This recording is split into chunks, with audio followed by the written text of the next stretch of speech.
फुहर न जागे पसरी गवा घमा फुहर न जागे पसरी गवा घमा कौ कहिले त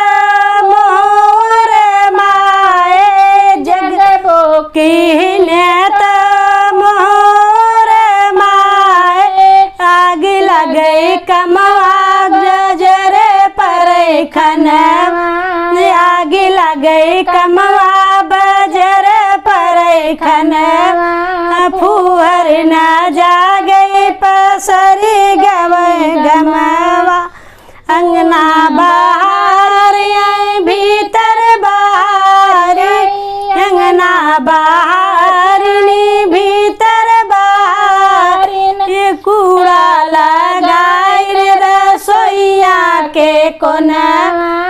कूड़ा लगाई रसोईया के कोना फुहर न जागे पसरी गई घमवा दाल बनाईनी भात बनाईनी दाल बनाईनी भात बनाईनी एक सेर पानी सवा सेर नुनवा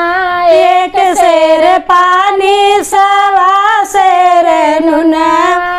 फुहर न जागे घसरी गई घमवा कहे सुमन सुनो सब लोग